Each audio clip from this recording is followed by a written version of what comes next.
All right, Algebra 2 with Trig. Welcome back. Y'all did a great job this morning. Let's continue. This is going to be a pretty short video, so hang in there, take good notes, have a little assignment at the end, all right?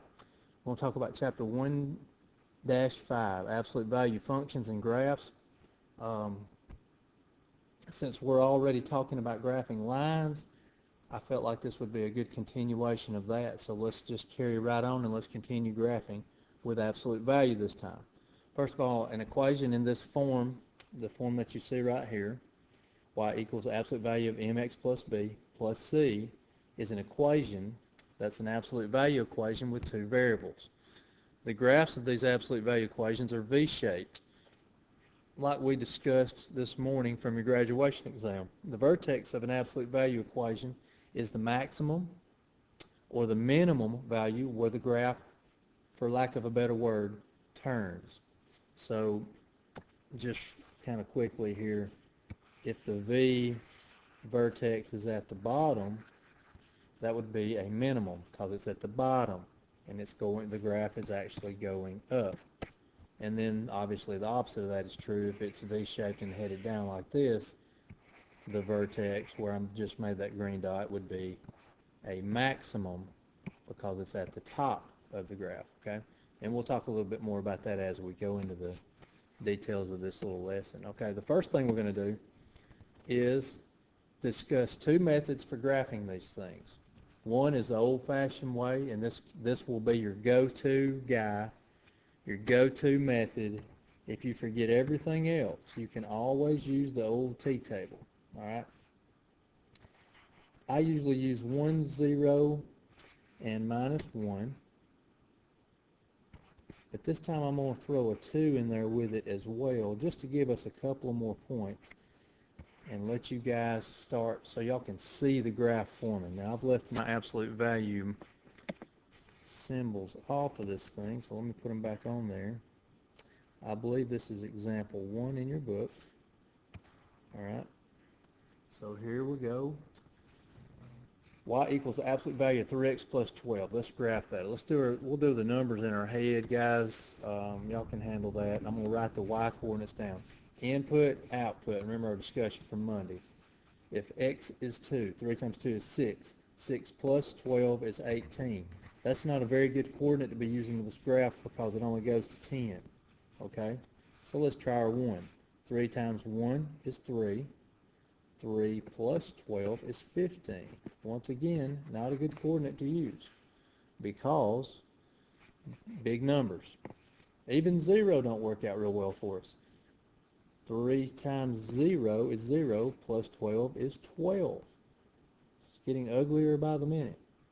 Okay? But when we start using our negative value here, watch what happens. This thing starts getting a little bit better looking. 3 times negative 1 is negative 3. Negative 3 plus 12, 9. I can graph that point right there. So the very first point I got to that I can even graph on this little graph here was that one. So that tells me something crazy is going on right off the bat. Let's try our negative 2. 3 times negative 2 is negative 6. Negative 6 plus 12 is positive 6. And just for good measure, I'm going to put in a negative 3 and a negative 4. Sorry about not changing color there. All right, 3 times negative 3 is negative 9 plus 12 is 3. 3 times negative 4 is negative 12 plus 12 is 0. And I bet you what's happening here, guys, is we've got one side of our graph happening. We're only going to graph these 4 coordinates because my graph is not big enough to graph anything larger. All right, here we go. It's in blue. Negative 1, 9. Got my point right here. Negative 2, 1, 2, 1, 2, 3, 4, 5, 6. Bad dot. Negative 3, 3. Negative 1, 2, 3, 1, 2, 3. Can y'all see that leg of my graph heading down from top right to bottom left? And finally, negative 1, 2, 3, 4, and 0. All right, just for the fun of it, I'm going to add another point in here. Let's add negative 6 to this. and just see what happens, okay? 3 times negative 6 is negative 18 plus 12 is negative 6, and the absolute value of negative 6 is positive 6. Watch this, guys. This is the one right here that's going to change everything. At negative 1, 2, 3, 4, 5, and 6, I'm going to go up 1, 2, 3, 4, 5, and 6. These little bitty graphs is kind of hard to see. And I didn't do a great job graphing it, but can you guys kind of see what my graph looks like? The graph of any absolute value, guys, is the V. And y'all can guess what happens after this. And in case you're wondering, 2 things right quick. In case you're wondering, what happens here, if I would have kept on graphing with the negatives, if I'd have went negative 5, negative 7, negative 8, whatever, I would have kept on getting points on the left side, okay? Now what happens with these points on that I didn't use? Well, they could be used. They just couldn't be used on this graph. Look at it. At 1, 2, and 18 would be way up here. We'd stay right on our graph. 0 and 12, we'd stay right on our graph. Okay? So we did a good job there. That's the old school method called T-table graphing, okay?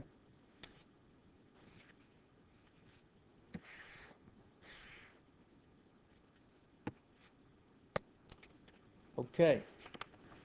There's a second way to graph equations. And that way is by writing 2 equations. Y'all remember back when we were actually solving absolute value equations last week, where we had to make ourselves 2 equations. Well, this is example 3 in the book.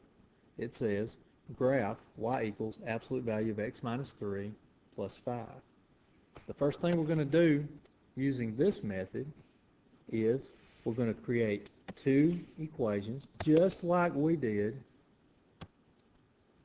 when we were solving absolute value equations by not by graphing in the previous 2 lessons. So the first thing we're going to do is we're going to move this 5 over, and we're going to rewrite this. And if y'all will just bear with me a second, I'm going to move this over here just a little bit. All right. We're going to create 2 equations. I'll do one in blue. But before we do that, let's move this 5 over. So I'm going to subtract 5. Taylor, I'm showing all my steps just for you. Actually, not just for you, but you get the point. Y minus 5 equals absolute value x minus 3. We're going to do this a little bit different, guys. We're going to make 2 equations. First one is blue, and the first one will do just like it did before. It'll read just like it reads there. Y minus 5 equals x minus 3.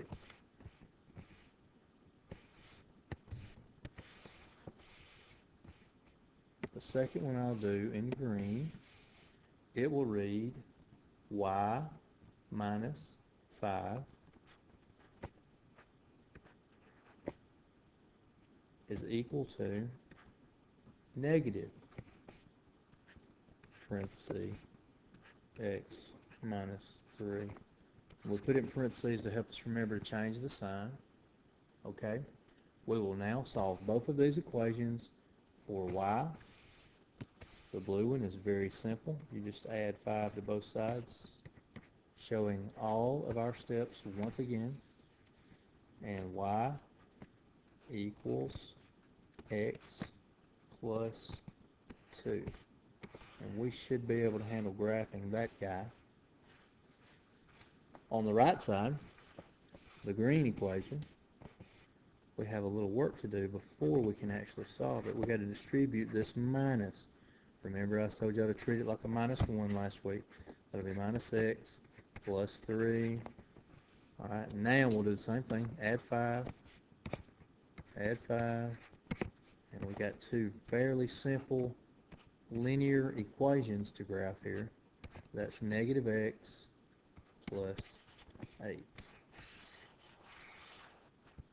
All right, let's move up just a little bit. And I got to make a quick erase here. All right, let me go to our gallery. Let's pull our graph over. X out of that. Here we go. All right, now we are simply going to graph both lines. Watch carefully what happens here, okay? With the blue line, my y-intercept is positive 2. I'll make me a little dot at 2 with a slope of positive 1, 1. Slope is 1 over 1, right? Rise 1, run 1. Rise 1, run 1. And what I'm going to do is I'm going to make a two-part line here so y'all can kind of see this a little better. From my y-intercept, I'm going to make my line head on through here like this, okay? Now let's shorten it up a little bit.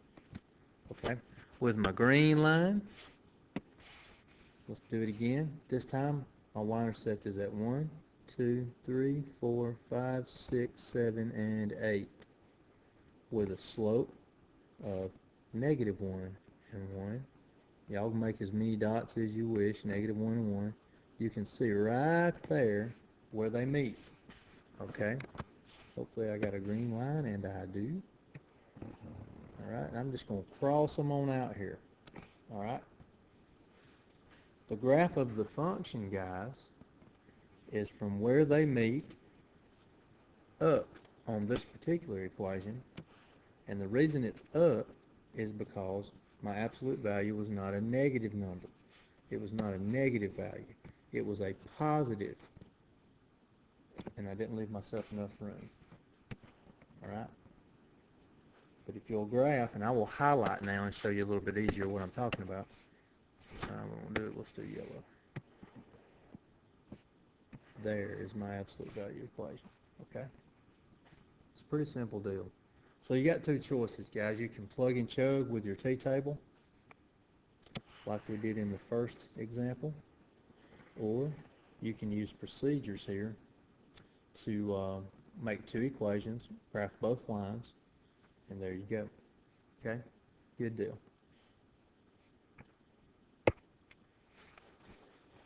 Okay, one last thing I wanted to show y'all. Just to help you out a little bit, I thought I'd better show y'all this. To actually find your vertex, before you even get started, there's a quick, easy way to do so. From the standard position, and this is the same example that we just worked, so we already know what our vertex is. At 1, 2, 3, 1, 2, 3, 4, 5, our vertex is right there. Okay? But to find it using a formula, if you want to have that, this will be a valuable little piece of information. You just simply, this is a point, a coordinate, an x, y coordinate on our graph, and it's kind of like a little formula. Negative b over m, comma, c. All right, and I've got everything labeled for you right here. M is going to be the coefficient of the x term, just like it always has been, your slope. B, constant. And then anything outside the absolute values is C, okay? And you can go back and check this on the very first problem we wanted to, or that we worked, if you want to.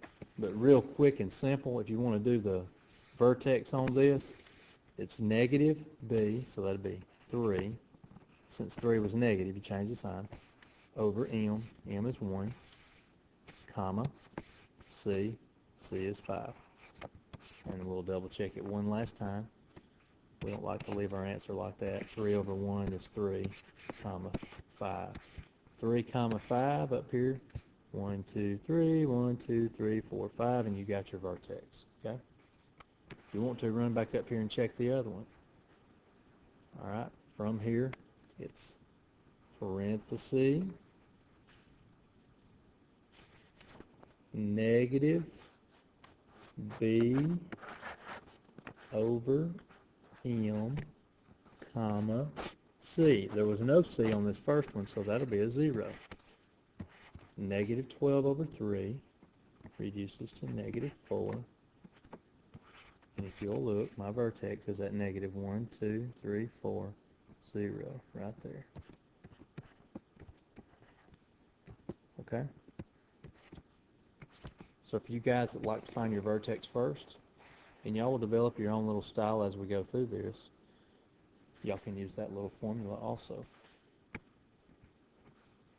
Okay, quick little assignment, page 88, numbers 2 through 8 even, that's 2, 4, 6, 8, that's 4, and 20 through 26 even, okay? Good luck. We will go over some of this in class tomorrow. Don't forget your quiz, look over writing equations, and good luck.